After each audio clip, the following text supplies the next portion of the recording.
All right, let's dive into something that's totally fundamental to Islamic theology, but also kind of mysterious. We're talking about angels. And look, these aren't the winged figures you might see in storybooks. No, in Islam, they're a core part of a huge cosmic order. So let's start with a question.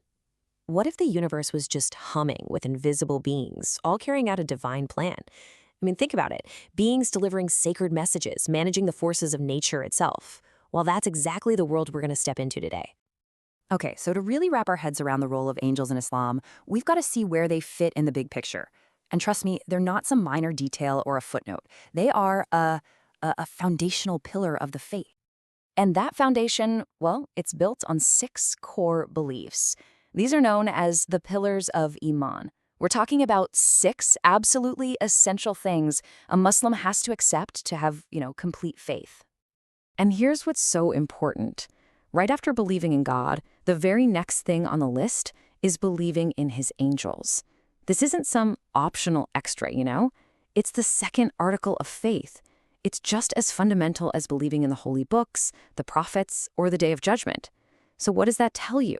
It tells you that for a Muslim, believing in angels is non-negotiable. It's essential. All right, so that begs the big question, right? What exactly are these angels, according to Islamic sources? Let's get into it. Well, the sources are incredibly clear on this point. Angels are created from pure light, or nur. And that's not just some poetic description. It literally defines what they are. In Islamic thought, light represents purity, goodness, a closeness to the divine. So you're looking at beings that are purely spiritual, no physical bodies, no earthly needs. Their entire existence, from start to finish, is about one thing and one thing only: fulfilling God's commands. And this is where it gets really interesting, especially when you put angels side by side with humans. See, we're created from clay, and we've got free will, right? The ability to choose between good and bad. Angels, totally different story. They don't have free will. That means they're literally incapable of sinning or disobeying God. They don't need to eat, they don't sleep, they just exist in a constant state of worship and service. And understanding that difference is absolutely key to getting their whole cosmic purpose. And make no mistake, these beings of light are not just sitting around. Think of them more like cosmic administrators, each with a super specific, critical job given to them by God to keep the entire universe running. Okay, so their most famous role is probably the one you've heard of: divine messengers. Angels are the sacred link between God and us. I mean, can you imagine the weight of that responsibility? Delivering divine scripture word for perfect word with zero error?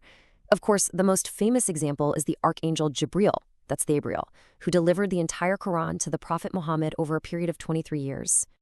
But their work gets really, really personal too. The belief is that every single person is accompanied by 2 angels. They're called the Kirman Katibin, the honorable recorders. One is on your right shoulder, writing down all your good deeds. The other is on your left, recording the bad. They are your constant, unseen companions, just meticulously documenting every single thing you do, and even what you intend to do, all for that final accounting. Angels are also there for that huge transition from life to the afterlife. This is the job of the angel of death, Azrael. And it's really important to get this part. He doesn't just act on his own. He takes a soul only at the exact moment God commands it.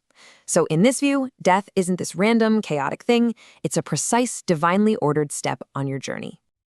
And believe it or not, their job isn't even done after that. 2 specific angels, Munkar and Nakir, are said to come and question the person in their grave about their faith and their deeds. It's like the very first stage of accountability. And they also play a huge role in administering divine justice on the Day of Judgment, that final day of reckoning, carrying out whatever God commands. So we've got countless angels, right? But among them, there are a few that are singled out for these massive, universe-shaping jobs. We're talking about the archangels. And this table really breaks down that cosmic division of labor. You've got Jibril, the chief messenger we talked about. Then there's Mikael, the angel of mercy. He's in charge of sustenance. We're talking rain, wind, making sure crops grow, basically managing the physics of the natural world. Then you have Israfil, who is just waiting for the command from God to blow the trumpet, which will signal the end of everything and the beginning of the Day of Judgment. And of course, Azrael, the angel of death. Each one has this incredibly profound, essential role in the universe. Okay, so we've covered what they are and what they do. That's all great. But what's the real-world impact of all this? How does believing in these unseen beings actually change how a Muslim lives their day-to-day life? Well, this whole belief system is really designed to shape a person's behavior. First, there's this constant awareness that you are never, ever truly alone. Those recording angels are always with you. And that awareness naturally leads to a powerful sense of accountability. It's like having a built-in moral compass. At the same time, it brings a ton of comfort. The idea that you have these divine guardians watching over you brings a real sense of protection. And finally, it brings humility. When you stop and think about this vast, unseen army of beings, all perfectly obedient to God, it can't help but inspire this feeling of awe and humility. So, at the end of the day, this leaves us with a really powerful question to think about. And it doesn't matter if you're a person of faith or not. How does believing in a reality we can't see, in forces and beings we can't perceive with our senses, how does that belief actually shape our actions in the world that we can all see?